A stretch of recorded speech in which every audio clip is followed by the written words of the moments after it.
Alright, so for my demonstration, I will be changing my oil in my vehicle, something I don't really ever do. So I change my oil every 5,000 miles, and recently I've been using some Amazon oil. Sounds funny, but they've been proven to be better than other brands. So let's get started, okay? Alright, so first you want to do is drive up onto your ramps right here and right here. You can use a jack if you prefer. I like the ramps because it's easier for me. I can just drive up, drive down. Don't have to get out my jack and jack up the car and risk for the car falling on me. I can just put it in neutral, put the gear in because it's a manual car, and be able to change my oil fast. So let's get started. So first we're going to do is pop the hood on the car, and to do so we are going to do this. Let's drive over here. Excuse the mess in my car, it's a little dirty. So there's this latch right here, pull it. We're going to open up the hood. It's always good to have the hood open because you never know what else you need to do.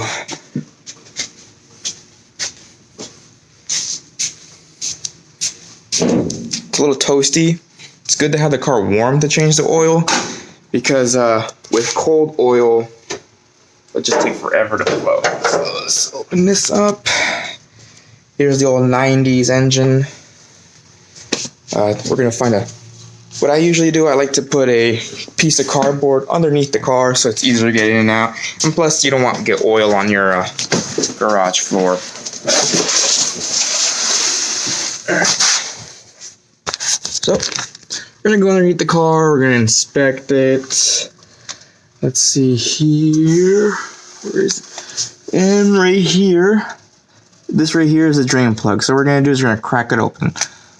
We're going to get I think it's about a 14 millimeter wrench, and we're going to open it. So let me get the oil pan, and we're going to crack this open.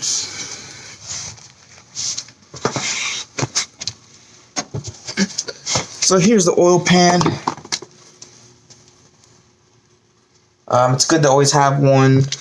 I usually put my the old oil back into the container the new oil came in. That way I can just take it to AutoZone and they'll drain it out for you if you ever want to know where to take your oil. Alright. So we're going to get a wrench over here. One here. I usually like to grab a few different kinds just in case if what I eyeballed is not what I thought it was. So I usually get a 12 and 14.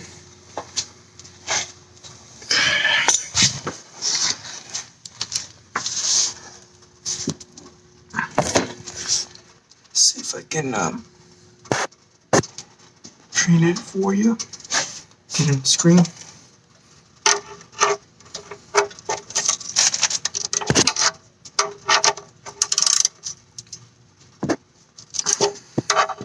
Sometimes it's a little tough because he usually fuses bolts together, and you're going to get dirty no matter what. So I usually try to get up from the top.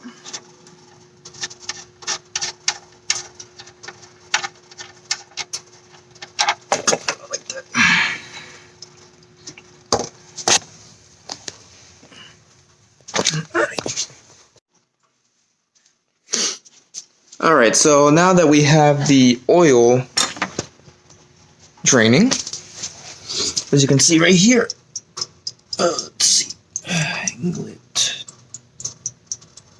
It's dripping. Got a little bit on the floor. Sorry, the camera's kind of weird. It's like front facing at the same time. I got a little bit on the ground, but it's okay. I'll just clean it by hand. It's a little drop, so I got some stuff that can clean it. So what you want to do is you want to start prepping the oil in the oil filter, which is located over here. I have my oil filter, my new one right here, in my oil jug.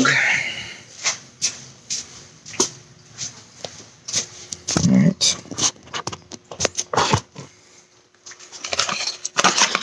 So I like to use Bosch oil filter. This is pretty brand new, so what I do is I open the jug right here.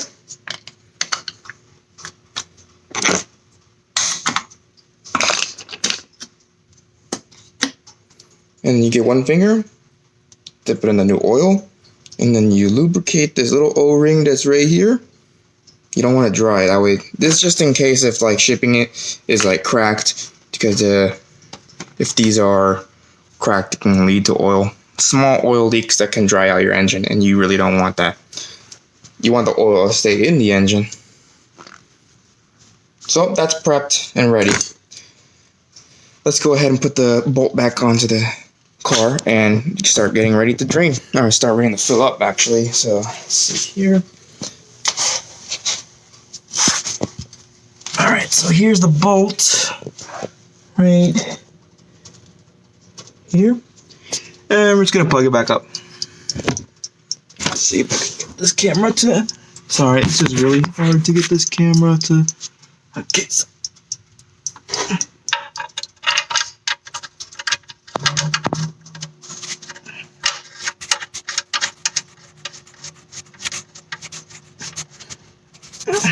I usually hand tighten it first.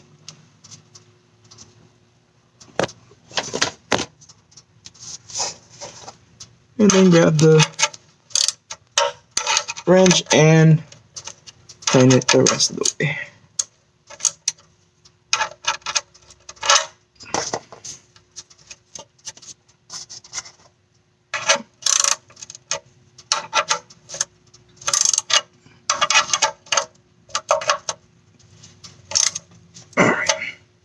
Next, we'll move on to getting the filter. Alright, so make sure you aim this where the filter is, that way it doesn't leak all over again. And that is located. Different engines have different locations for the oil filter, so I'm just gonna look for where it is.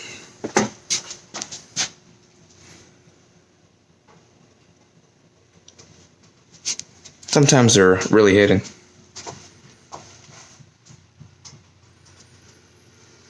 And this is going to need us to go all the way underneath the car.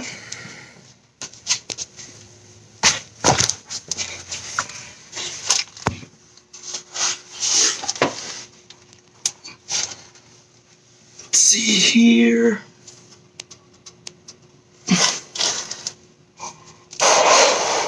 Move this out of the way. And there it is. I don't know if you can see it or not. It's a blue filter. All you gotta do is just untighten it. Just gotta make sure the oil filter is back on there. And usually it's hand tightened. Yeah. Alright, let me take it off. And it's the same way, you just gotta twist it off. Like this. And it's going to drip oil. All the time. Oh, yeah, see, it's already dripping. So this is the messy part, because sometimes if you don't pay attention, it'll run down your arm and then go down your armpit, go down your shirt. So you don't want that. You want to stay clean, which is really hard on these old cars.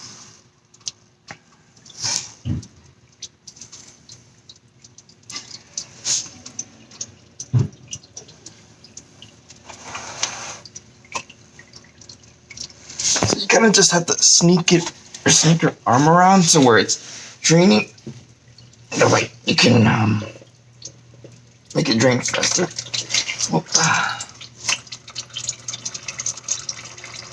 gonna wait for it to drain a little bit. So yeah, I usually use conventional oil.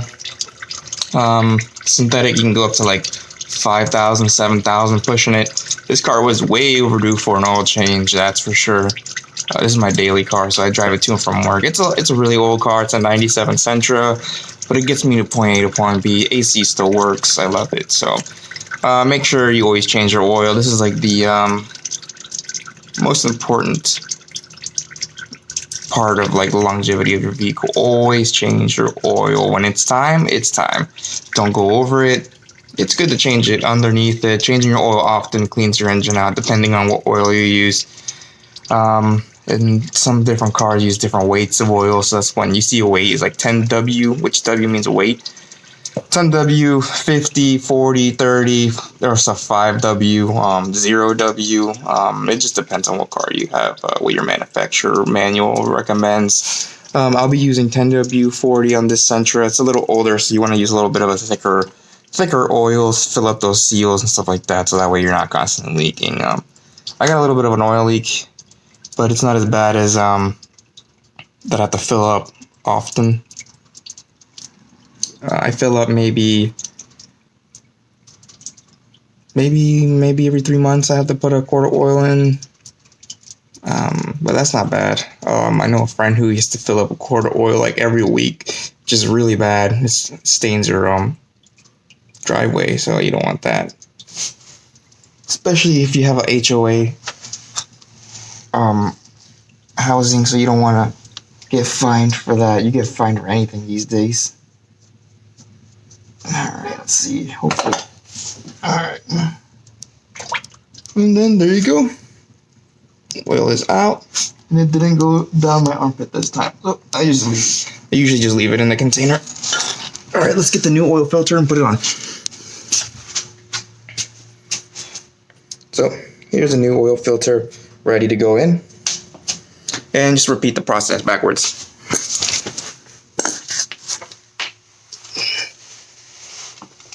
Always remember where it is. Where it went.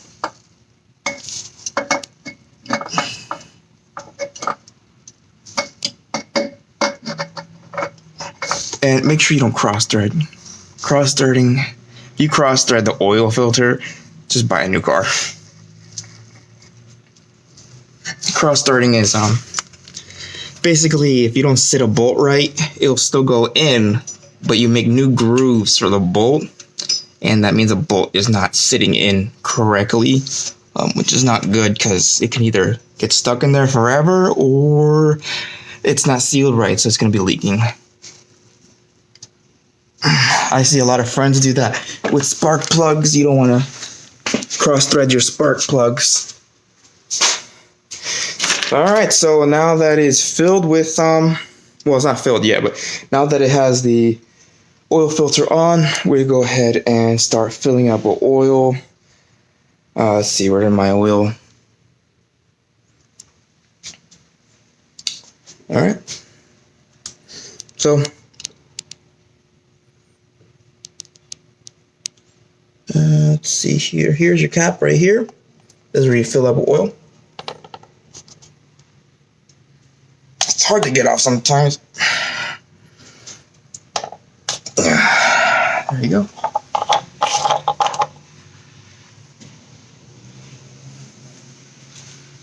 Put that right here.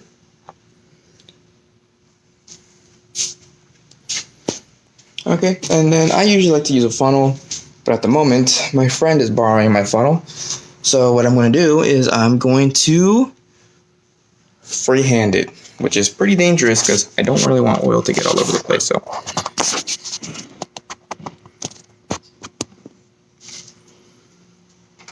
there's a trick to making sure you pour the oil in.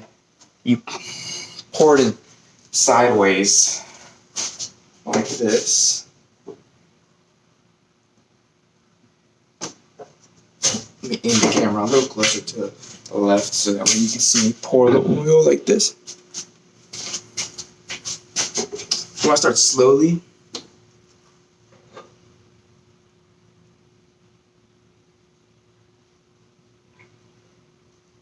It's a nice stream. You pour like the normal way, kind of like pouring tea into a glass. It's going to get like air into it, so it's going to be like breaking up, and it's going to start going all over the place because the air is trying to get in. Alright.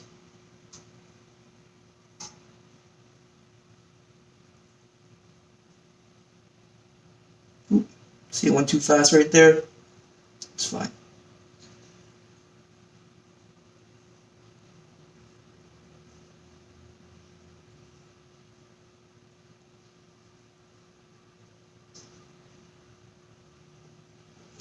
Alright, once that's done, you want to check your oil levels. It's usually a measuring device here.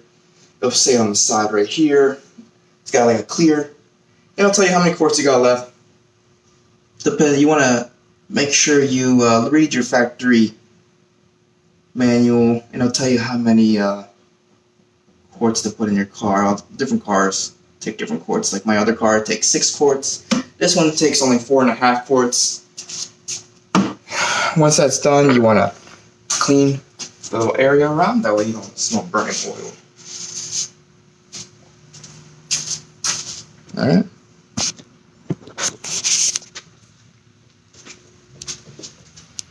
Once that's done, put the cap on, and that's it. You just change your oil. Now you know how to do it. It's pretty easy. Remember, always change your oil. It'll keep your car running longer. It'll lube up those seals that you have inside your engines, because usually it starts oil leaking because you don't change your oil. It doesn't stay soft forever. Oil keeps heating up and cooling off. Will start getting hard, filling up with gunk inside your engine. So you don't want that. You want your engine to run crisp. Make sure you keep checking your oil levels right here with the dipstick. As you can tell, there's little marks right there. It'll tell you the little levels. Always keep it within that level. I say go maybe every 3 weeks, check your oil level. It's good because you never want to be at a red light and your engine just stops forever. So without oil, it'll fuse together. So, all right. Thank you for listening. Thank you for seeing this video that I did showing you how to change your oil. And all right, take care. Have a good day.